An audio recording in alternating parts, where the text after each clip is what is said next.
So we made it to the Kennedy Space Center. We're waiting outside the gate, waiting for them to get us credentialed so we can go on through. While I was driving in, I could see the Artemis ship. The thing is massive, and it's right next to the vehicle assembly building, which is also massive. So it was pretty obvious where it was. It's very far in the distance still, so not a very good look at the rocket, but it's feeling a little more real that I'm here now. I also got to see some dolphins, which is nice. So it's been a good morning, and I haven't even made it through the gates yet. Once we got checked in, we hopped on this tour bus, and then they took us over to the press area where we found the countdown clock for Artemis I, and we even got a picture with Snoopy, which is one of the mascots at NASA. So we made it to the countdown clock. We are about 42 hours away from launch. Like I mentioned earlier, we are in the press and media area, so this is actually where we're going to be viewing the launch from. You can see the SLS is pretty far behind me here. Hopefully you can see it maybe behind me. But we are still going to get a great view of this rocket launch, much closer than most people get to see. So we're still at the countdown clock over here, and there's about 100 different social media influencers here. They said they had about 2,000 applicants. I'm so grateful that I got asked to be one of those and get to share this experience with you guys, because this is just surreal, absolutely surreal. The Artemis I rocket is the largest rocket that NASA has ever built.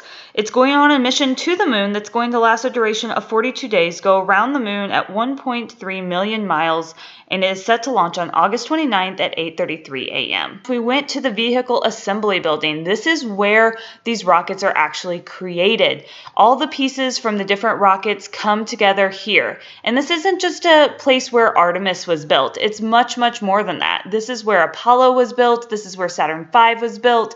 And so there's so much history here leading up to Artemis.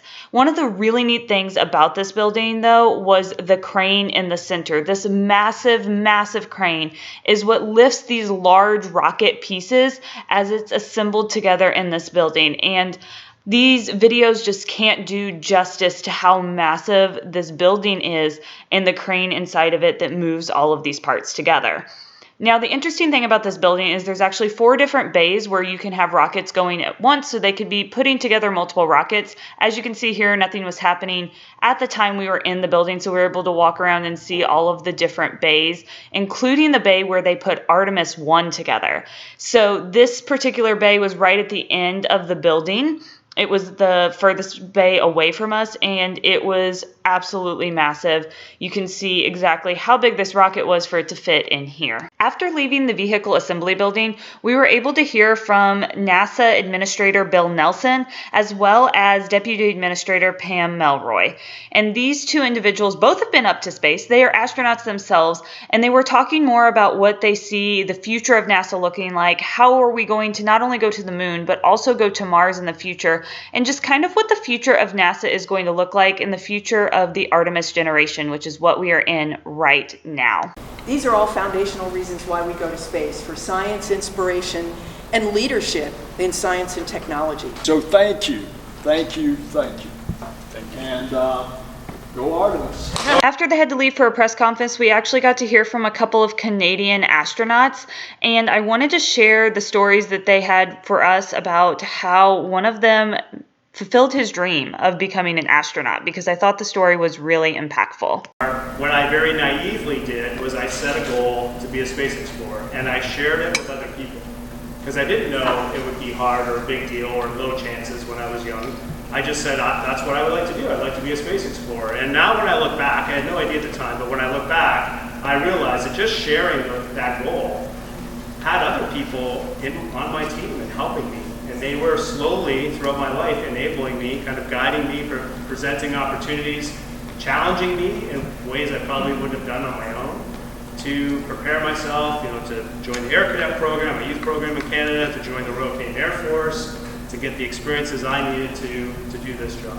We then headed back to go to another panel of industry experts, including Bob Cabana, who is an astronaut himself. He is currently the Associate Administrator of NASA, and he was telling us stories of what it was like to go up into space and what it was like to be an astronaut. So it was so awesome to hear from him and hear his insight on this Artemis I launch and what it means to be part of the Artemis generation.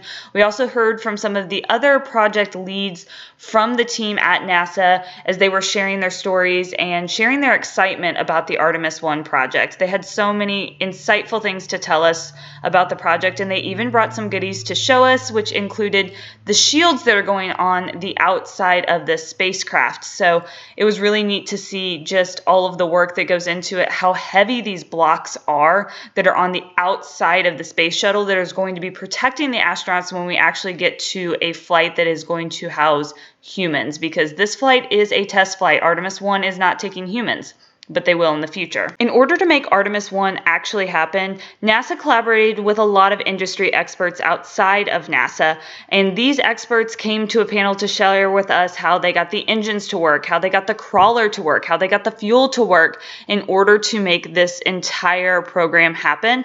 And I also got a question answered from one of the experts about the 10 different payloads that are going on the ship and how those were actually selected by the team at NASA to decide what actually got to go up in space. And so several people, they draft proposals, and they could be from industry, universities, NASA, as I stated earlier. And so once they submit the proposals, there's committees that review them, and they look at the benefits of the science and that type of thing. And then a NASA headquarters panel actually selected the payloads that are manifested on this mission. So that's how they were selected.